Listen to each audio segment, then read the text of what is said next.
안녕하세요. 반갑습니다. 11월 11일 목요일 날마다 주께로 큐티 가이드입니다. 함께 나눈 본문은 누가복음 10장 17절부터 24절 말씀입니다. 누가복음 10장 1절을 보면 예수님께서 70명의 전도대를 파송하십니다. 둘씩 짝을 지어 파송된 이들은 동네 곳곳을 다니며 복음을 전했습니다. 그리고 오늘 본문은 그들이 돌아온 장면을 기록하고 있습니다. 17절, 70인이 기뻐하며 돌아와 이르되 주여 주의 이름이면 귀신들도 우리에게 항복하더이다. 전도를 마치고 돌아온 70명은 너도 나도 할 것 없이 굉장히 기뻐하는 모습을 보여줍니다. 공동번역은 기쁨에 넘쳐 돌아왔다라고 번역하고 있는데 그들 안에 말할 수 없는 그 기쁨과 흥분감이 있다는 거예요. 왜요? 그 뒤에 주여 주의 이름이면 귀신들도 우리에게 항복하더이다. 그들이 예수의 이름을 가지고 증거하고 선포할 때에 귀신들이 항복하고 쫓겨나는 놀라운 이적들을 경험했다는 거예요. 얼마나 신기하고 얼마나 흥분되었을까요? 그런데 70명의 전도단에게 이런 놀라운 능력이 나타난 근거가 어디에 있습니까? 중요한 단어 주의 이름이면, 즉 예수 이름 안에 능력이 있다는 거예요.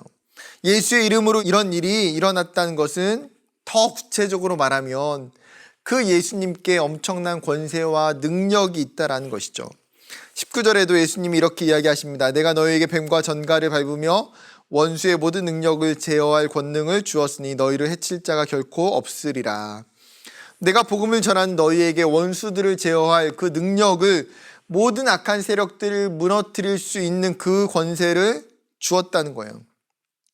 여러분, 그들에게는 사실 어떤 권세도 어떤 능력도 어떤 이적도 일으킬 수 없는 사람들이에요.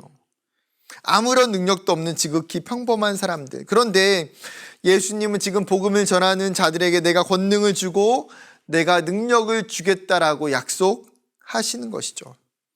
하나님은 오늘 본문을 통해서 복음을 전하는 우리에게도 이 약속을 주고 계세요. 내가 전도자들에게 내 능력을 부어주겠다. 우리의 힘과 능력으로 복음을 전하는 것이 아니라 그분의 권세와 능력을 가지고 복음을 전할 수 있도록 하시겠다는 거예요. 그렇게 우리가 붙들어야 할 것은 그 이름의 능력을 믿는 것이죠.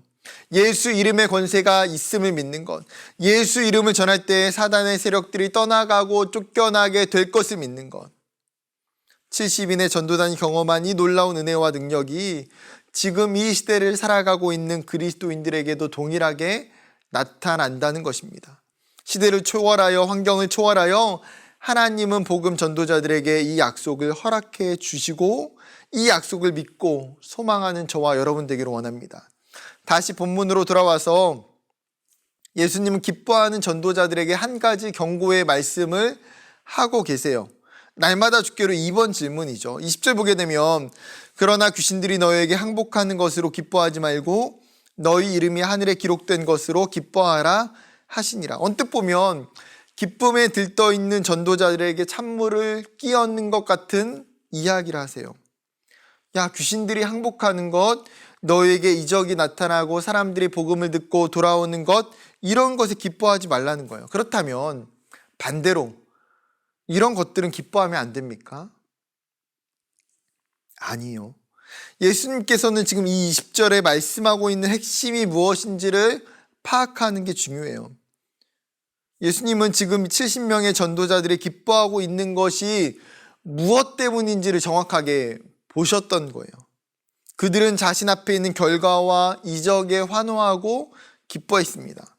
자신들이 이루어낸 그 열매에 기뻐하고 성공적인 사역에 기뻐합니다. 마치 승리주의에 빠져 열광하는 것과 마찬가지예요. 그런데 지금 이러한 모습이 여러분, 우리에게도 이 시대를 살아가고 있는 그리스도인들에게도 종종 나타나는 모습 아닌가요? 복음을 전하고 사역을 하면서 그 열매에 기뻐하고 그 결과에 기뻐하고 성공적인 사역에 기뻐할 때가 있습니다. 우리 또한 승리에 도취되어서 진짜 기쁨을 깨닫지 못하고 우리의 결과에 만족하게 되는 삶을 살 때가 있다는 거예요. 예수님은 70인에게 무엇을 말씀하십니까? 진짜 기뻐해야 할 것은 너희의 이름이 하늘에 기록된 것으로 기뻐하라고 말씀하세요. 이름이 하늘에 기록된다는 것은 그들이 진정으로 하나님의 백성이 되고 하나님께 속했음을 이야기하는 것입니다. 즉 우리가 복음을 전할 때에 기뻐할 수 있는 것은 복음을 전하는 나 자신이 하나님께서 그의 백성, 그의 자녀 삼으시고 그의 소유 삼으셨다는 거예요. 나아가 하나님께 쓰임받을 수 있는 그 특권과 영광을 나에게 주셨고 내가 그로 인해서 기뻐하고 감사할 수 있다는 거예요. 맞습니다. 하나님은 우리가 복음을 전했던 그 결과로 우리를 평가하시지 않으세요. 우리가 복음을 전해서 나타난 열매와 성과로 우리에게 은혜를 주시는 것도 아니에요. 하나님은 복음을 전하는 자에게 이미 하나님과 연합하고 그분의 자녀됨의 기쁨과 은혜를 주셨습니다. 이것이 우리로 하여금 복음을 전할 때에 낙심하지 않고 기뻐하고 소망을 갖게 되는 중요한 이유가 되는 것이죠. 우리 안에 예수님이 말씀하시는 이 참된 기쁨이 있기를 원합니다. 사역의 결과에 우리의 마음과 기쁨을 두는 것이 아니라 하나님의 은혜 안에 있는 그 근원적 기쁨을 누리며 감사하는 저와 여러분 되기를 원합니다. 마지막으로 다시 본문에 돌아와서 예수님은 전도인들에게 단순히 인간적인 눈에 보여지는 그 열매와 그 결과가 아니라 진정한 복에 대해서 좀 더 구체적으로 가르쳐 주세요. 21절 천지의 주제이신 아버지여 이것을 지혜롭고 슬기 있는 자들에게는 숨기시고 어린 아이들에게는 나타내심을 감사하나이다. 옳소이다. 이렇게 된 것이 아버지의 뜻이니이다. 즉 진짜 복은 무엇입니까? 하나님의 계시를 깨닫는 거예요. 그런데 이 하나님의 계시는 그분의 전적인 주권이라는 거죠. 슬기롭고 지혜 있다고 해서 하나님의 계시를 보고 깨달을 수 있는 것이 아니라는 거예요. 하나님이 보게 하시고 하나님이 알게 하셔야 가능한 일이에요. 23절에 보면 예수님은 제자들에게 너희가 보는 것을 보는 눈은 복이 있다 말씀하세요. 즉 제자들은 그것을 봤다는 거예요. 그들이 본 것이 무엇입니까? 바로 예수 그리스도의 권능을 통해서 복음이 선포되고 하나님 나라가 도래하고 하나님의 영광이 나타나는 것이죠. 다른 말로 하면 예수님 자신과 그분의 구원 사역이에요. 예수님이 하나님의 아들 되시고 그분이 우리를 위해서 놀라운 구원의 역사를 이루어 가시는 것. 이것이 하나님의 계시이고 지금까지 수많은 선지자들과 왕들이 보지 못하고 듣지 못했던 놀라운 비밀이라는 거예요. 그런데 제자들은 어떻게 이 하나님의 계시를, 하나님의 비밀을 보고 알게 되었습니까? 핵심은 두 가지예요.